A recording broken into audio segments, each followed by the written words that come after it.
I've been really trying, baby, trying to hold back this feeling for so long now.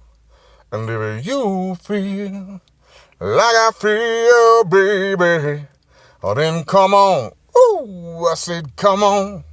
Let's get it on. Oh, baby, let's get it on. Let's love, baby. Oh, let's get it on, sugar.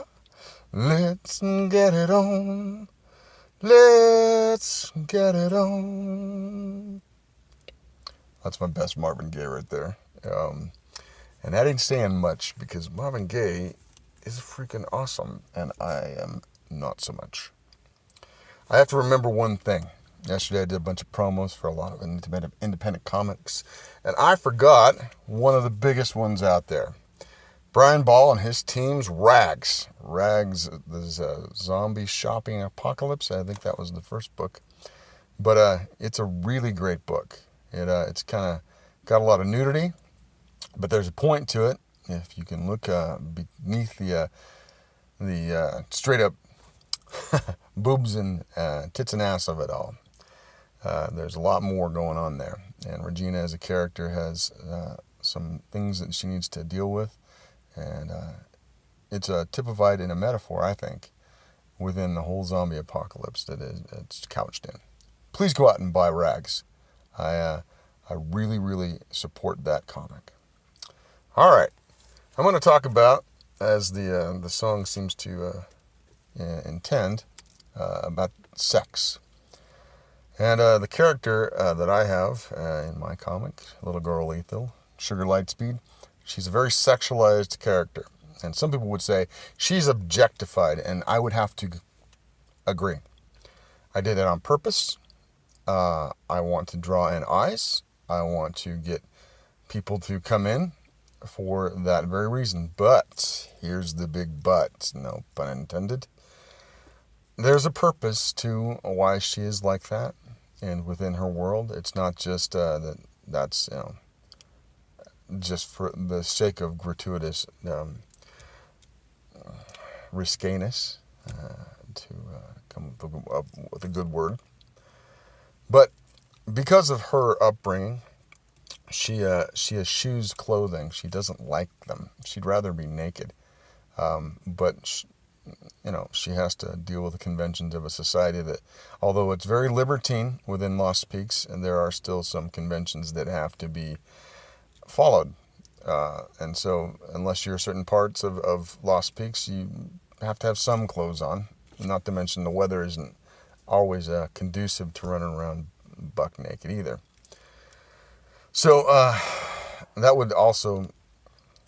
that's just one nuance of the character that makes her kind of racy, spicy. She also is hypersexual, and I've had some people ask, how are you going to deal with that? Because she's right on the edge of quote unquote consent, I guess. And she is of consent, age of consent, and within her world, that's not necessarily a huge thing, as it is in ours. Lost Peaks, like I said, is very libertine, and it's a type of place that if you are maturated, you can throw out a shingle and become a prostitute, male or female, within society. They don't care. It's, drugs are legal. Just about everything's legal within reason. There are some things that people should not murder, but murder happens all the time. People should not rape, but it happens all the time. And it can be overlooked if it's a certain strata of society, like in many instances within the history. People do terrible things. There are laws, but from claim to claim portions of the city of Lost Peaks, those are, how they are enforced are different. And then there is a police force that is over the nation of Lost Peaks and the city itself that does enforce things. But again, it's not always an equal enforcement. And I'm getting off on the topic here, but that goes to how she was brought up and how people got away with what they did to her, because at the elite echelons, they can do just about anything they want. And if they owned a slave, they can own a slave. It's frowned upon, but and if somebody was caught, there would be consequences. But as long as they keep it on the down low, then things are usually swept under the carpet. Because of her upbringing, which she was a plaything, she was a sexual slave from about toddler age.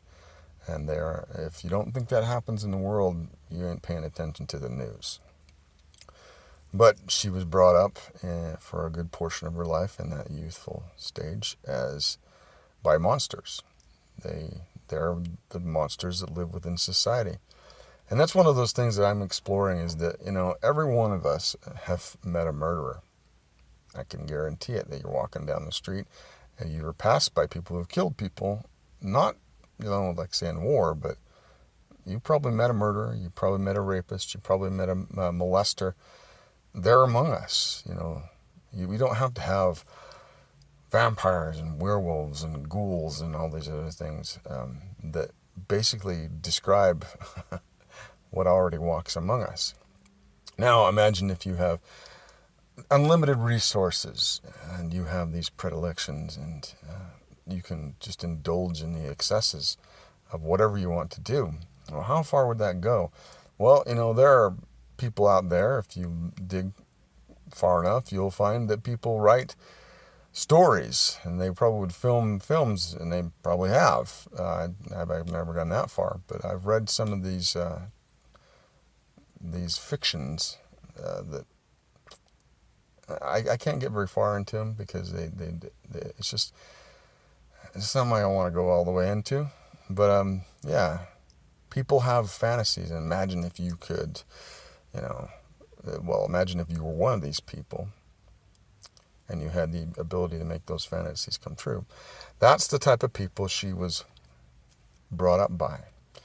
And for a specific reason, she survived. There are a couple of reasons, but I'm not going to reveal those. While many others did not, because these people indulge in terrible, terrible fetishes, I guess. It's the best word. This is a really down topic, so let's move on to why she's hypersexualized. When she was in this place, her only form of approbation of human contact was in that manner. And she learned to, in her mind, to equate it with reward. And now she realizes that it's still there, and she feels that way, but she realizes what it is after being brought to live with a man who cared for her just for her, because he did. And he raised her to be something else, probably something just as bad. A killer. And so her entire upbringing is either to be sexual or to be violent. And the finer emotions are kind of a mystery to her. And so when she finally gets put into school, which is there are a couple of people that deal with her. X is her father, and she has a governess that he leaves her in the care of, named Ms. Crump. Now, Ms. Crump has her own backstory. She was a madam, high-class call girl, turned madam, and so she has knowledge of people who are like Sugar, or at least have the same sort of dealings with sexual problems. And I don't know if it's a problem, but living with this hypersexuality. And so she watches out for Sugar at times, and they kind of come to a consensus that she probably needs to be socialized, because you can't constantly be watching her. At some point, they're going to have to let her go, and she's not a feral child. She can speak. She can deal with things. It's just some of her development is really askew. And because they themselves are kind of askew from normal, what we would consider normal, they decide to enroll her in this preparatory school where she meets people. And because of her, she has to control herself, and it's hard for her. But she is very, flirty, and she's very provocative and evocative, and that can cause kind of a stir among her peers of age. as well as among adults. And she is of age. By the time they put her in there, she's past 18. Although she looks much younger, which that causes a stir too. She appears to be about a tween, but her body's fully maturated. She's very short. She's about 4'10", and so she's never really developed tallness, and so that also brings certain type of men after her as she goes about the city. And again, like I said, the city is not necessarily going to punish that, given how the culture of the city. Now, this is not to say that within the culture there aren't people who find this very abhorrent. There are, and some of the people that she becomes friends with are of that ilk. They don't see Lost Peaks as a good place, but they live there because they think that even bad people can become good people, and so they try to make the world a better place. And with Lost Peaks, that's a pretty tough call. It's a pretty tough mission to accomplish. And as she keeps going on this path, she meets more people from different parts of the world who have a different outlook on, everything. As you would if you travel the world, you find out that there's a lot to be said from one place to the other about how they view certain things.